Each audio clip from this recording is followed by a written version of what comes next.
Well, I can definitely say I discovered something interesting about this film that was not in the advertisements. Headley. Okay, here goes nothing. Michael Cera and Samuel Jackson are samurais in Rob Minkoff's Paws of Fury, The Legend of Hank. That's right, the guy who directed Lion King directed this, and let me tell you, if you had any issues with Lion King taking from Kimba the White Lion, I don't know what the hell you're gonna think of this film. Now, as some of you may not have known, I know I certainly didn't know, this is a remake. Of what, you may ask? Well, logically, you would think something like Fists of Fury or Enter the Dragon, something like that, but no. This is a child-friendly remake, I shit you not, of Blazing Saddles. This is produced by Mel Brooks. He has a cameo in the movie. It is the exact same story. It just takes place with animals and in samurai times, but everything else, beat for beat, is almost exactly the same. How interesting is it that we've gone from westerns taking from samurai films to samurai films taking from westerns? I didn't know this going in. I doubt a lot of people know that going in, and on the one hand, I can kinda see why. I guess advertising it would be a little tricky, saying, hey, parents, remember that comedy years ago, that hard R comedy with a bunch of words you wouldn't want your kids to say? Nickelodeon's making a version of it. There's all sorts of nods and jokes to it. It's basically this town that's being taken over by a bunch of, terrible barbarians and this evil guy who's in charge that wants to get rid of that town, so he sees someone's about to be executed, someone that's an outsider. It's a dog in a cat village, so he sends him in to be the official samurai or sheriff. And everybody doesn't want anything to do with him. Again, they repeat a lot of the same jokes, just with some of the language changed. Isn't it a lovely morning? Up yours! Ninja. He discovers a warrior who used to be great, but now is a bum alcoholic, and when everybody starts to accept him, the bad guy sends in this big evil brute. That doesn't work, so he tries other methods. Honestly, the only thing missing is probably the Madeline Kahn performance, which I do miss. It's weird because Michelle Yeoh is in this movie. There is no reason for her to be in this movie. She has like 3 lines maybe. It's a little weird they didn't go that route. What the mother father cocker spaniel's going on here? How tough must it be for Samuel Jackson to be in a version of Blazing Saddles and he can't say any of the words you know he wants to say? It essentially hits the exact same beats, and I'm not gonna lie, this isn't something I was asking for. I don't think anyone was asking for it, but it's here. And now that we have this kid-friendly version, how does it hold up? The big thing to keep in mind, and I really think this is important going in, is that it is a kids movie. I've talked about this before. There's family movies and there's kids movies. Family movies have stuff for kids and adults. This is mainly for kids. It's Nickelodeon. You can look at the trailer. You can kind of get the general idea. But that's not to say there's nothing for adults. You even have some kind of classic Mel Brooks jokes that are played upon in this. For example, when the Mongo character, called something else in this, comes into town, he knocks over a horse, but that horse falls over, knocks over a whole bunch of other horses. He turns, sees another group of horses. One of the horses goes gulp and flies himself into the horses, knocking over the other horses. That's pretty good. And occasionally there's a really good line, like a really genius line. One of my favorite bits is that one of the cats has a gun, and nobody's ever seen a gun. And they say, "Is it dangerous?" And he says, "Please, guns don't kill cats. Cars and curiosity kills cats." The other cat says, "What's a car?" And the other cat says, "Careful, that's too curious." That's really good writing. There's layers to that, and it's really, really smart. But the problem is, as I've said before in other reviews where I feel like a lot of comedies now have a good team of writers, but then just one really bad writer, this one feels like they have a lot of bad writers, but one really good one. So maybe 1 out of 4 jokes will get a really good laugh. The others are pretty lame, but they'll probably make little kids laugh. Don't forget to land on your feet. Sure, use the doggy door.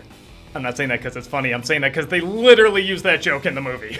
You have Mel Brooks as this emperor, which, by the way, Mel Brooks is not a Japanese cat. Cancel this movie. And he's looking over some laws and he says, "Oh, a dog crossed the border. Must be a border collie." And this guy walks in, the messenger, and his mouth is stuffed with something. He says, "Spit it out." He spits out this blue bird and he says, "Oh, an emergency tweet." That's 3 terrible jokes in a row, man, and there's a lot like that. Hey, this is the training montage, isn't it? Nope. Even the interviews are a little awkward. I play a samurai cat in the new animated theatrical film, Paws of Fury. Meow! They are not painfully bad, they're just kinda dumb. They're dumb jokes. They are exactly what they are. They're jokes for children. The bad guy is working on a giant emerald toilet bowl, and he calls it the Super Bowl. That's a joke. One of the things this film does is that they throw a lot of jokes at you, and that's something the original Blazing Saddles, because it's an older movie, doesn't really do. They'll kind of do a joke at a time, leave a space, leave some, silence for people to laugh and so forth. That's very common of old school Mel Brooks movies. This one will throw a lot at you. So there's a lot of energy to this film that I think a lot of kids are gonna like, and when a joke doesn't work, it doesn't linger. It'll just move on to the next one. You wanted to be a samurai. Fun, isn't it? Now go get him. This movie is almost to Blazing Saddles what Barbed Wire is to Casablanca. It's just funny and not funny for completely different reasons. And I do tell myself, if I was a kid, like maybe up to 10 years old, I would probably enjoy this film. I'd probably get enough laughs out of it. I would like the energy from it. I would like that it is mostly a comedy. There is a lesson to it, clearly, that you can take out of Blazing Saddles and apply here, but it's not too much of a waving your finger lesson. It happens very natural and organically. I mean, again, it was done before, so it kind of makes sense.